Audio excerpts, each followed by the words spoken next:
do do do do do do do do do do do. Is Re-Educated, brought to you by your host with the most, Gautam Yegapur. I'm honestly blessed to be able to put out another episode, enjoy, and stay thirsty for knowledge. And I guess water too.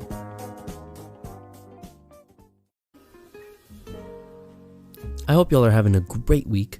Merry Christmas, happy holidays. It really is that time of the year. 2021 flew by. I just finished my finals, 1/4 done with my program. In the period of finals, I get the same thoughts that come across every single year. You know, it's been 4 years of undergrad. This is my first semester in my master's program, and it's the same question. It is, how can I live in a world where I am so small and meaningless, yet place so much importance on this arbitrary metric called grades or tests or whatever you want to call it? It never made sense to me. I'm in school to learn as much as I possibly can to accomplish some sort of goal that I have placed for myself. As long as I'm working towards that every day, is that in itself not a success? Yet these last couple of weeks of every semester, every quarter, is just this insane period of time for students. And I feel like one of the main reasons I feel this kind of stress come upon me is I lose that interest and flair that makes me search out knowledge all the other weeks of school. And I become so outcome oriented where it's just, I want to be done with this test, I want to be done with this project, and whatever I need to do to get that, I'm going to go do. And as soon as I start thinking like that, that inherent drive towards working is gone. And now I have to force myself to get up every morning to be like, okay, what am I going to get done today? And so just on this topic, I'm so excited to share today's conversation. I was able to speak with Dr. Vera Michalchik. She is the Associate Director and Senior Researcher at the Connected Learning Lab at UC Irvine. In our conversation today, we focus on ways in which we can create spaces and environments for which students can discover and grow their interests. I hope you really enjoy this conversation. Here you go. One thing that's affected certainly the world of education in the last 25, 30 years is digital technologies, but it is really just an amplification of what's always been true about learning, and that's learning takes place in all sorts of times and all sorts of settings, and it takes place across those times and settings. That's something that we haven't paid a lot of attention to prior to the digital age. So a person might do something interesting in school that they also do interesting in an after-school space that they also do at home. So the Connected Learning Lab thinks about the different opportunities for learning that exist across different spaces that might be driven by interests or values that a young person has. They think about how relationships support that, and they think about what pathways or what future opportunities might be available to a learner based on those experiences. So it's really about thinking about the whole life of a person. Sometimes we talk about lifelong, but we also should remember that learning is life-wide. So it happens in a lot of different places, and it's life deep in that it really connects to the values and meanings and interests and purposes a person has in their lives. Very interesting. And I think what you're saying taps on something that's super important in that, I've been teaching for the last couple of years, and I see this big shift in students when they somehow find some meaning in the things that they're learning and connect it to something that they're trying to do in their life. When they have like some sort of goal or research that they have in mind, and they're like, oh, I can use this to maybe better understand that, or I can use this to maybe enhance the way I live. So what are some ways have you found that students can, tap into this interest and find maybe what they're even interested in? I really, really love that question. One thing I'm going to say is that a lot of people refer to Benjamin Bloom's taxonomy, and I don't know if you're familiar with that, if you've ever studied it, but it's really, really common among teachers. They'll bring it out and say, this is how learning takes place. You build a lot of content knowledge, lots of information, and then you start to become progressively more analytic, and in the end, you're able to think about how it applies. And a lot of us in the education space now say, flip that on its head. Start with what matters. Start with the deep, important questions. Start with what a person wants to do with their life, their mission, their values. Well, it doesn't have to be their whole life, but some immediate, it could be an immediate purpose that they really care about. And if you dig in and need tools to get there, then you start to develop those tools, whether it's math skills or data skills or stats or anything like that. And in fact, I know that you're studying. We were just talking about this. You're studying some things that you care about in education, and you're filling in like the technical stuff. The technical stuff really becomes meaningful and easy when you have a goal or a purpose to apply. Exactly.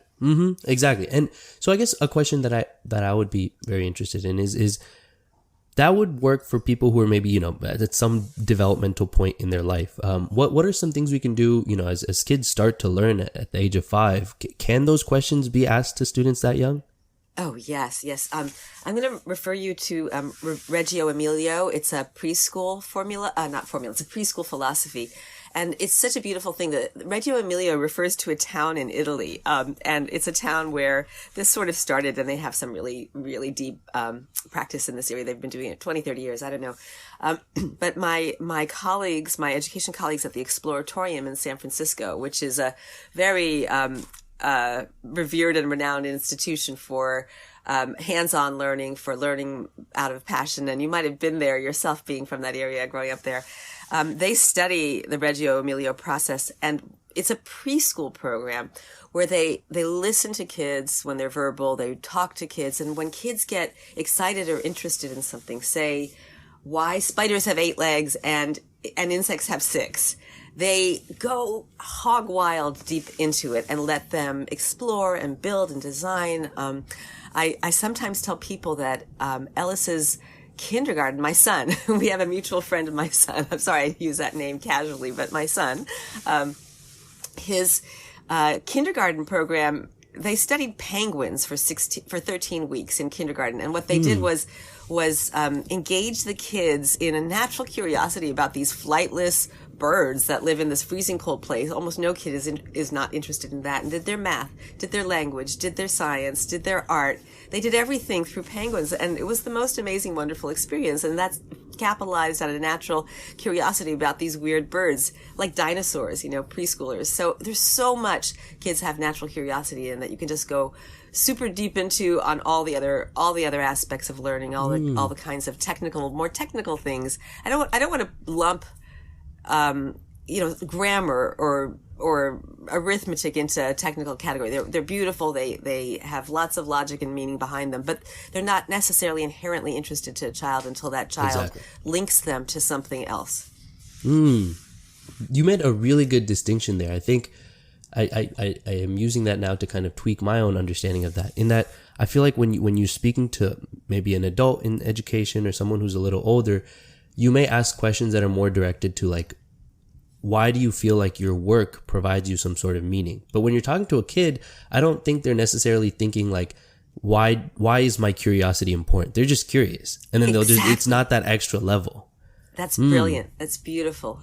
I have a good friend, close colleague who works at the Gordon and Betty Moore Foundation. She runs their science learning program, and they fund the Exploratorium and the Cal Academy and all sorts of science education institutions in the Bay Area of San Francisco Bay Area, because that's just where she is. But she also does science learning and education worldwide, and she believes that curiosity is the root of really all learning, and she funds programs for curiosity-driven learning, for curiosity-oriented science. Like there's a wonderful researcher at Stanford who has invented a pretty powerful $1 microscope called Foldscope, and Foldscope can be distributed internationally. It costs $1, and the fold comes from the fact that you get it printed, and you can fold it and get it together, but it has quite a bit of power. And she just loves the idea that worldwide kids can have access to the microscopic world through Foldscope.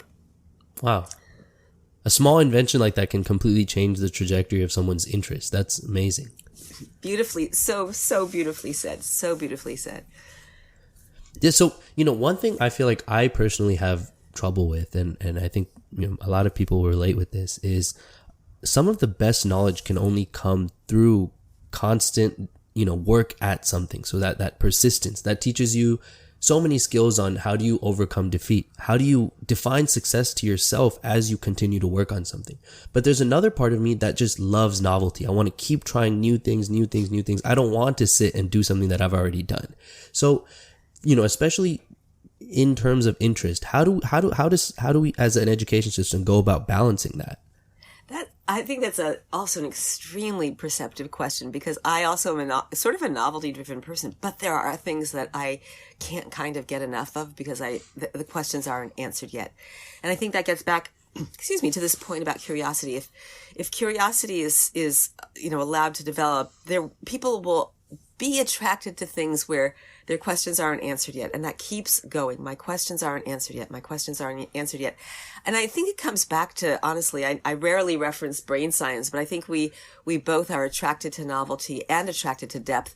I think some people are more attracted to depth because I think in our early evolutionary days, some people being more oriented to the novel and some people being more oriented to the deep in a small hunter-gatherer community probably was helpful. That's completely speculative, but neurodiversity has a place, but I do think all of us have that. All of us have the things that we just can't stop. Like if I hear something about I'm passionate about nutrition. I never stop. I never did a formal degree, but I will always want to know more about it. It's just a fascinating topic to me, and I sort of can't get enough. Whereas in other realms, I just want to bounce around because it's really fun to hear the new exciting things. So here I have this, I've been personally, I pick up hobbies, I try something new, and I hear this from a lot of peers, is that when you do find that interest in something, you're like, I want to keep going at this. There's kind of these lulls that come in, right? You're like working, you keep seeing improvement, and then you hit a plateau, and then you start reconsidering, am I really interested in this? I don't feel like I'm too interested in this. And then it comes back eventually in a while once you stop doing it. So from how can somebody, especially going through school, go about this where you have these lulls and waves? That's a great question when it comes to how you design an educational environment. And I do think giving young people of all ages the chance to move away from something and potentially come back at it from a different angle is really important. I think sometimes we imagine that learning any particular topic is linear, but it is not. There's almost nothing, not even math, where we think it's a progression, where linearity is critical. I think what's critical is that you find meaning in that or purpose in pursuing that. And so moving away is not it's not a failure and it's not a problem. It's a very healthy thing. When you read biographies of these great inventors or writers or scientists, many of them did. They moved away from a problem. It percolated. They come back. Or they move away from an area of interest. And the other thing is, it's really fine to drop an interest. It's really fine to move to a different area. There's nothing wrong with that. And sometimes when people talk about interest-driven learning, I think, yeah, that's great. And they say, how do we get them to go deeper? And I'm like, well, maybe they won't. Maybe that's not the thing that'll take them deeper. As long as something takes them deeper, it's essential. And I have two, I'm sorry to just run on a tangent, but I believe that, when I was young, my education guru, believe it or not, was the great author whose name is escaping me. He wrote The Martian Chronicles. A great science fiction author, Ray Bradbury. Thank you. His name just escaped me. He lived near me, and he just happened to give lectures at local community colleges and other sites. And my friends and I, for some reason, we would go to his lectures because, it's a famous author. But he continually beat this drum of let yourself experience one thing deeply. He talked about his only passion growing up was Flash Gordon and science fiction, and people discouraged him and ridiculed him, but that was what he cared about. And he said it was my depth in that space that allowed me to experience what it means to go deeply. I think about John Lennon and his guitar and his aunt saying, "It's a nice hobby, Johnny, but you'll never make a living at it." The experience of pursuing something passionate because you just love it is really good training for anything else in life. Yeah, very well said. And it really makes you question. You start getting to a place where you're like, is there anything else I would rather do? Oh, that's beautifully said as well. Really beautifully said. You've got some. You should be interviewed. You're the one with all the great pithy. No. But so here's another question. So what you said earlier, where you a lot of people have this other voice in their head or people in their life who always say like, okay, this is something you're passionate about, but will it bring you money? And so from an educational perspective, what are your thoughts and your work kind of, what has it shown towards the purpose of education being so we can create employable individuals versus people who may, And are they maybe, are they connected? Or is someone who is extremely passionate and know what they want also a very employable individual? I want to give a shout out to the Gates Foundation here, because they've given us funding at the Connected Learning Lab to do some work around equity and looking at the question of equitable futures for traditionally minoritized and marginalized populations. And we are at the cusp of that very question, because so much of what gets thought about in the world of employability and equity is, let's skill people up, let's train them to fit into the existing structure. And that's sort of part of life. We always get training to, learn the language, learn the customs, learn the roles, learn the skills. It's just normal and natural. We become acculturated and inculturated.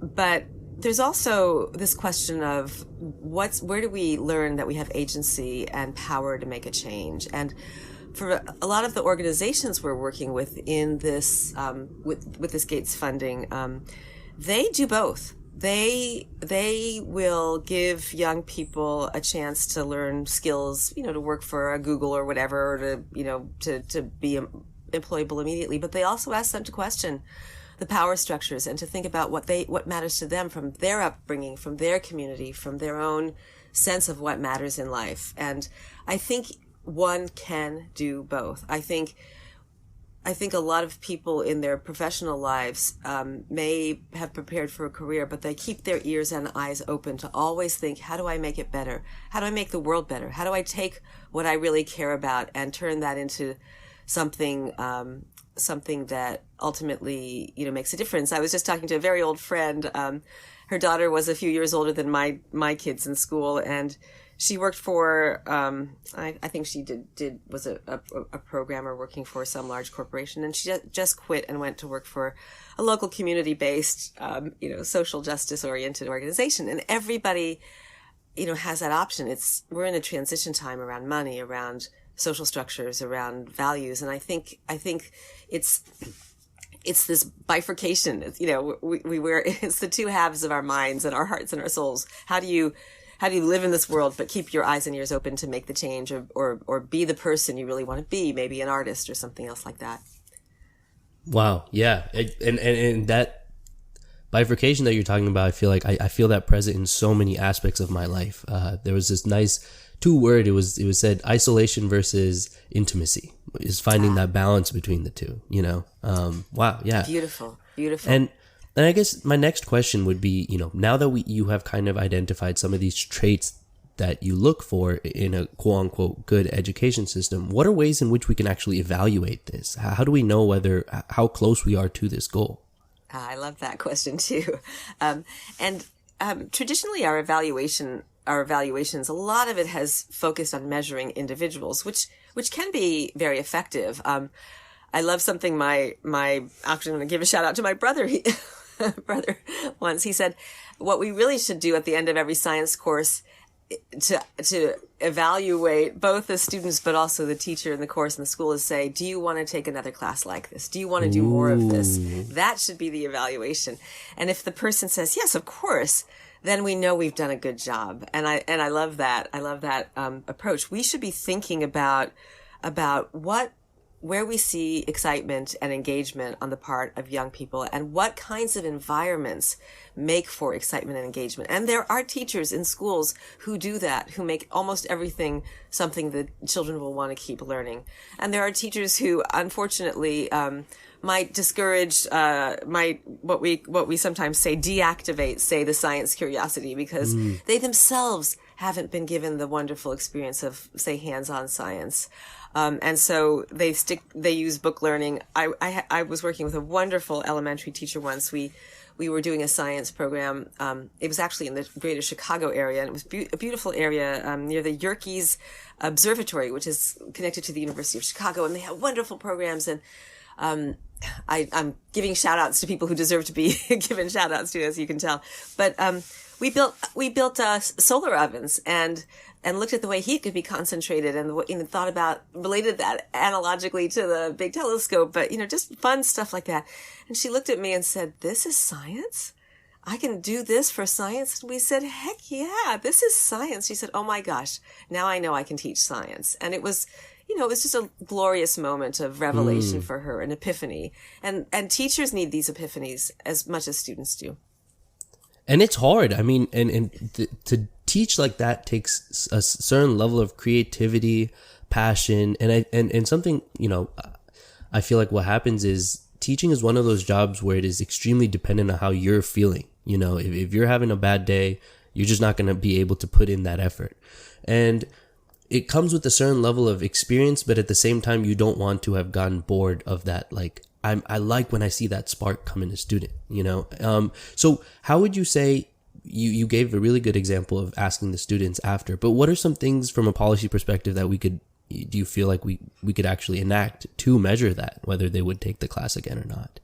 Yeah, well, certainly there are, a lot of different things we can do with our huge measurement apparatus, our testing apparatus, which probably doesn't do anybody any good. It's probably just a broken set of assumptions. The facts and fragment stuff that typically gets measured in those tests probably doesn't do much good. The teachers who are creative and don't teach to the test are not getting valorized in that system.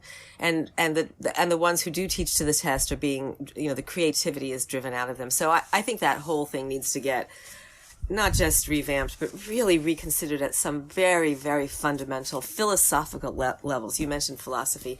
I'm going to talk about a teacher. I've had this experience a couple of times in my life. She was teaching second grade at an elementary school in the Bay Area, and I observed her. And for about 3 or 4 years after I observed this teacher, I could not help but tear up when I thought about her. It's now been, 6 or 7 years, so I'm not tearing up. Maybe more than that, but I would have been choked up. She had a classroom, and she had a lot of children who were English learners, and she had super diversity. Lots of different, one would say, levels and academic, trajectories along those levels. But she somehow managed to make everybody feel equal. And if a child was in English, she'd put something on the board, let's say, and say, can anybody, tell me about this? And if a child was called, I can't remember exactly how this worked, but if a child came forward or raised their hand or wanted to participate or whatever, and they didn't really have the answer, she would just engage all the other kids in supporting that child. And so every child participated with the help of other children. And the ethic there was, if you know something, you help somebody else. If you know it, you share it. And I've seen that ethic in both other schools there's a school in Chicago that came out of a tradition of Black Muslim social activism. I can't remember the name of the school, but if knowledge was about helping other people, knowledge was service. And this teacher, in an ordinary public elementary school, built that ethic into her classroom. I've seen that ethic in other places. If you know something, you share it, and you start to bring everybody up, but you also become an expert, and you also become a community-oriented person. You get better when you share what you know. I think we should evaluate collectives. I think we shouldn't evaluate individuals. Or if we evaluate individuals, it should be a sampling method so that we see if that particular classroom or that particular school is keeping things moving forward. We don't need to put the heavy onus on children. I'm going to use personal examples. One of my own kids was dyslexic, and her test scores were rock bottom. But with enough love and time, she overcame that. And we put way too much value on time. We say, if you haven't done this by then, you're lost. Well, if that's because our school system makes time pressure really a problem, and it needn't be. It needn't be. A lot of kids just have a different path, and they get there eventually. So why do we burden them with bad letter grades when they're young and stigmatize them and basically make it impossible for them to find their way? You said so many amazing points. I don't even know where to begin. I think, wow, like the collective, I think, one thing I really feel like growing up in the Bay Area, I saw a lot of is that moving away from the interests and things you were talking about earlier, the focus became like, how do I improve this metric? on which I'm being measured on. I want to focus on that, not actually improving myself, which should in fact also improve the metric in theory, but I'm going to focus that's how I grew up. I was like, I didn't think about, okay, this measure is this, grades are measuring my understanding of something in theory. Therefore, I'm going to focus my understanding on the concept. It was more like, no, I'm just going to focus only on the grade, which leads you to just make all these like questionable decisions. And, and I think a huge part of that is really just questioning, like, what are your thoughts on this? If students felt as if the grades were accurately measuring their attempt or their effort, would they then, would that kind of would there be a shift there? Yeah, I think there would be. And I think having a greater diversity of ways of seeing if students get the concept would be really helpful. I have a little concrete story, if that's okay. Yes, of course. I worked on a project. It was called ChemSense, and what we did was I didn't do the programming, but we built an animation studio for chemical reactions, and we took it to high schools, and we happened to take it to some, really, every kid goes to fancy college kind of high schools, wealthier communities, and in a lot of chemistry classes, kids that have math proficiency just can eat it up because they can do all the calculations, paper and pencil calculations, but they don't necessarily have a good conceptual understanding of what's happening at the nanoscopic molecular level. But we took this to the classroom, and I'll just use grades. The A students were saying, this is slowing me down. I don't want to take the time to make these animations. I can do the mathematical calculations and get the problems right. And I'm an A student, and I just want to keep going ahead. And it was a really special moment. I'll call them the B and C students. I'll just use that to just shorthand it. They found voice, and they said, wait a minute, don't say that. This is the most important moment for me to think about what's beneath the perceptual level in my life. I'm finally understanding something that I never understood before. I get it at a conceptual level. And it was I'm not saying that it's this person's a visual learner, because there's actually really no science behind that. But it was being able to think about it conceptually and play with the phenomenon. And in a lot of our work, we talk about phenomena first learning instead of abstraction first learning. Why don't you just let kids play in the dirt and see what that's like? And then you can start building the abstractions. A lot of times we take kids to textual or mathematic abstractions early on, and we grade them on that. Whereas if they get into the phenomena itself and understand it as it moves, as its actual visual and auditory and sensory aspects come a little more to life, there's deeper understanding. And I think we need to give kids more ways to express their understanding. That, to me, is directly in response to what you say, the grade. Well, let's give you more ways to express your understanding. So I was reading this interesting article about like the evolution of grades, and they were talking about when education was community based. It was just, you're not going to school in a different state or a different country. It was just in your community. There was no real need for grades. It was like you saw the students develop, and you just saw them, you knew who they were, and each individual became a whole person. But now when, you have education system that's globalized, you need some way to actually pass information. We have some sort of metric just so we can tell you this is, but it became the whole thing at some point. It no longer was about learning. It just all became about the grades. That's another fantastic question, and I have a two-prong thing I want to say. First of all, I did my dissertation research on a tiny little island where everybody knew everybody, and it was awesome. It was exactly like you said. Everybody knew everybody, and they knew them in different contexts. They knew them at home and in church and in school, of course, and in the workplace, and it was exactly like that. Everybody had a reputation, but also, let me just say this, the literacy rate on that island was basically 100%. It wasn't like, you go to this where grades don't matter, and there was an ethic of everybody. If you know something, you share it. If you know something, you reveal it. If you know something, you make it part of the community. Everybody shared what they knew. It was very, very communal like that, and that was the fundamental ethic of that space. But so I've seen that in action, and it actually does work. And when you look at those literacy rates, it works. The other thing I was going to say is technology is allowing us to do something that was harder to do before, and that's build portfolios. And portfolios are actually the way colleges judge kids. And so many progressive environments, parents say, well, I want my kids to have a progressive elementary education, but they eventually have to get grades and get ready for college. And I kind of don't buy that, because I think colleges more and more are open to, students that come from non-graded environments. More of the SATs are being dropped by more institutions. The UCs are, a lot of people are moving away from standardized tests because they don't know that they reflect them.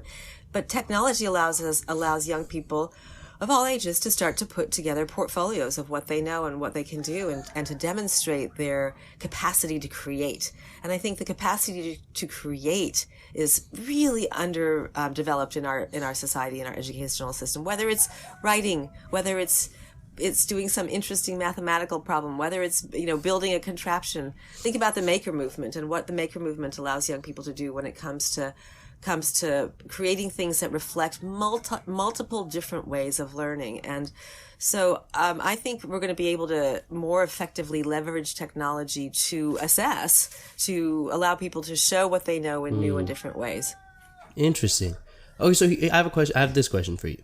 So, let's say, we progress towards this, we move away from standardized testing. We move towards a more portfolio, holistic kind of understanding of a student. What are you interested in? Why do you care about it? I feel like even if we move there, students will then start to, who grow up in certain households, be like, I'm going to create this interest so I can get into college. As long as that is the end goal and it's not the creativity or the interest itself that is the end goal, I don't know. Is there an issue there?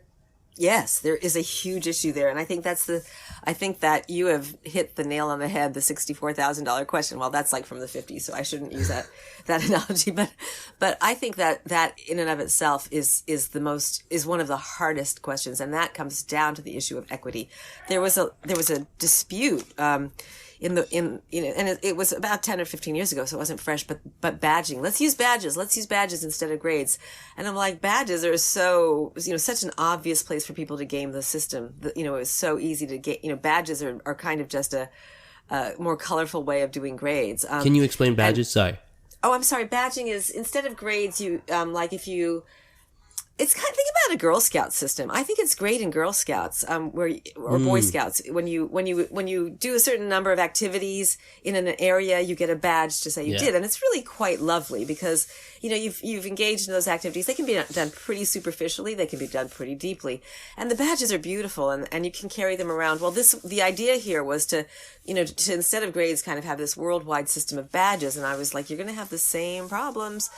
It's just a different medium. And I was one of those that said badges are not the answer. I mean, I'm going to cut to the chase and say the answer is equity. The answer is having schools and educational opportunities that are equal across, or equitable across different demographics, in our country, certainly. And, ultimately one would want to see that worldwide. One would want to see the same kinds of opportunities available to all young people. And that's the answer. That's the only answer there. It's not, you're right. Every system can be gamed.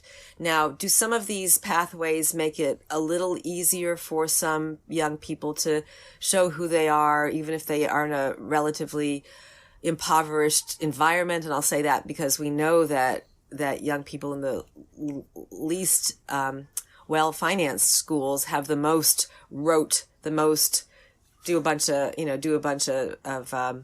worksheets kind of learning, and they're pushed to more drill and practice, more drill and kill, as we say, because they don't have the resources in their school, basically, and the teachers are strapped, and they have more kids in their, so we know that the most engaging and whole person and interest-based and values-driven learning is for the wealthiest right now. Mm-hmm. And one of the things I think is really important for the policy world to pay attention to is that it may be that technology intensifies that you give you plug all the poor kids into a device and have them sit in front of it all day to create a caricature, and then the better off kids are going into nature and digging gardens and having human interactions that allow them to really feel the soil and talk to a person who smiles at them when they find an interesting grub underground and want to know what it is and what stage of, is it in its larval stage or whatever, whereas everybody else is sitting in front of machines. And that's a potential scenario that I hope we really don't end up with from a policy perspective. Okay, cool. Okay, that's interesting. I kind of wanted to slowly move the conversation over to some other work that you do in learning environments, which I think is also extremely important. As we do move, as a lot of people are now working remote, and that's like a whole new world that we're kind of working in. What does a quote unquote good learning environment look like to you? Yeah. If you want to talk about technology, my close colleague, Mimi Ito, who founded the Connected Learning Lab and has done a lot of work in this space. She runs a nonprofit, takes kids' interest in Minecraft and Roblox and things like that, and turns it into an online interactive environment where older youth, college age youth, serve as relational guides to going deeper into their interests. So I think that technology has this wonderful affordance of being able to connect people, not just content, not just knowledge, not just the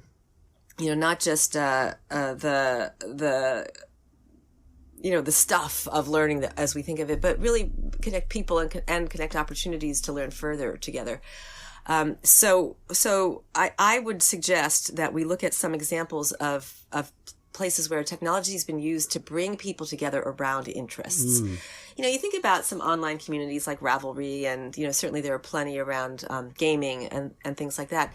There's another wonderful colleague that has built something called Community Share.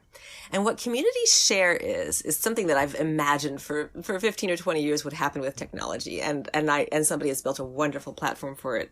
Community Share is it connects young people to somebody else who knows about that thing deeply. So teachers in school talking about, this, they can see that a kid, maybe they want to really, really go deeply into, a history area. Let's say they really want to understand what happened in the Reconstruction era after the Civil War. What was the potential equity there, and why did we fall back? Why did we collapse into Jim Crow or something like that? And she doesn't really know about it. And she can see the child's interest is beyond just reading about it. They want to talk to people about it. She goes to the Community Share platform, and they have partners from the community. They call it the human library, tapping into the human library. And this partner who's been vetted becomes somebody that actually guides and scaffolds the young person's interest and becomes their buddy in exploring this space. And it can become, multi-person and all that. But Community Share is tapping into the human library. So relationships are maintained. The humanity of learning is maintained. And the knowledge and the creativity that humans bring to a space gets activated in this interactive kind of way. I guess one of my final question for you, to just sum all of this up, is, I've kind of just received all the passion and energy that you have given out, and it really makes me kind of, I think sometimes for me it's hard to come across adults who are still passionate about what they do, because I think everyone loses that. I mean, I hope not, but it feels like a lot of people lose that spark somewhere along the way, just as life gets hard and there's just a lot, you just keep getting hit with one after another and you sometimes lose that spark. So it's been really refreshing to be able to speak with you and kind of get a lot of that passion. But what is some advice that, from all your experiences that you could give to somebody going through the education system now that might, that you've learned? Yeah, don't feel that the system is the way it has to be. And I've said this to parents. They say, "Oh, my kid fits in the system in this way, and I'm worried that they don't fit the system that way, and why aren't they doing better?" And I say to them, the system is not natural. The system is an artifice that we've created for lots of different historical reasons. And when you see your kid come alive when they're, whatever, digging in the soil, I'm going to still use that example, or, playing around in some mud or whatever, that's an indicator to you that when the system takes something like that away, it's not right. I will also want to say, and the system can be changed. The system is arbitrary. The system is, grades are an arbitrary thing. They've served a certain function historically, but we don't have to keep them. We don't have to keep anything that we do. All we have to keep is human connection, the opportunity to encounter and be with older others who help guide us. That's always going to be an important part of it, whether they're peers or adults, and keep creating opportunities for people to move from one set of wonderful, exciting, engaging experiences to the next. Those are the elements that we need to keep. Those are historically and just rationally what we need to keep in young people's lives. The second thing I would want to say is that, and you hear this a lot from parents, my kid needs structure, so I'm going to put them in a school or a class where they drill and practice and they do everything from a textbook. And I say to them, what your kid is learning is something quite different from what the kids in the hands-on environment are learning. Yeah, you've got them corralled and sitting there and doing the worksheets and just learning from a textbook, but they're learning something different. They're learning how to sit and answer textual questions, whereas the kids that are building the replica of ancient Egypt and doing art and math and science through that, and then taking on roles and doing simulations around ancient Egypt as opposed to reading about it and answering questions on a worksheet about it, they're actually learning something different. They're learning about collaboration. They're learning about these perceptual things. So it's not the same thing. It's not like, oh, my kid needs that versus my kid wouldn't do as well. Believe me, your kid may need a little more guidance by an adult, but that guidance is needed wherever they are. Give them the opportunity to flourish. And a lot of those kids that get sat down and put in front of worksheets with, Adderall or whatever, they just need to be more expressive and need to be more hands-on and need to be more whole body because they've got a different kind of energy. And I'm not going to say a different kind of learning style or anything like that. They've got a different kind of energy. They're ready to move and to share and to talk. And learning is about interacting with other people as much as it is about interacting with the content. So that's the second thing I'd say. Don't try to make equal these different modes. They're not the same. And the last thing is every child should know that the education system as it is right now is a game. And they are playing, when they go to school, they should find the thing that matters to them the most. They should go as deep with it. They should build relationships. But when it comes to measures, when it comes to the part of it that says this is what you are, you're an A, you're a B, you're a C, you're a test score, that's just a game and it is not who they are. That's a game they need to learn how to play right now because the system works that way, but it is not them. It does not reflect who they are. So they are never going to be captured by those numbers or by those things. And if they hear you're an A student, a B student, a C student, don't let that roll right off your back because it means nothing. IQ means nothing. It means that you live in that zip code is what it means. So, so don't take those things seriously. Think of them as a one of my wonderful intellectual mentors says it's a mock-up, it's a fabrication, it's a social invention that does a lot of good for keeping society stratified, but it's not the real thing. It's not who we are as complex human beings.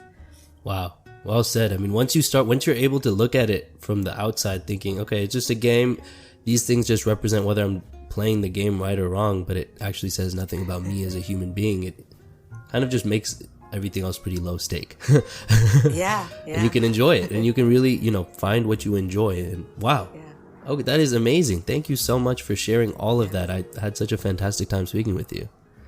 Yeah, me too. You captured things so pithily, so beautifully, and I am just really, really happy you're doing what you're doing. I hope you in your own intellectual professional pathways really find the people and the places where you can also, bring your own passion and your own insights to bear on our policy world. Thank you so much for doing this. Of course. Well, I wanted to just say quickly, thank you to everyone who listened. I hope you have a great week.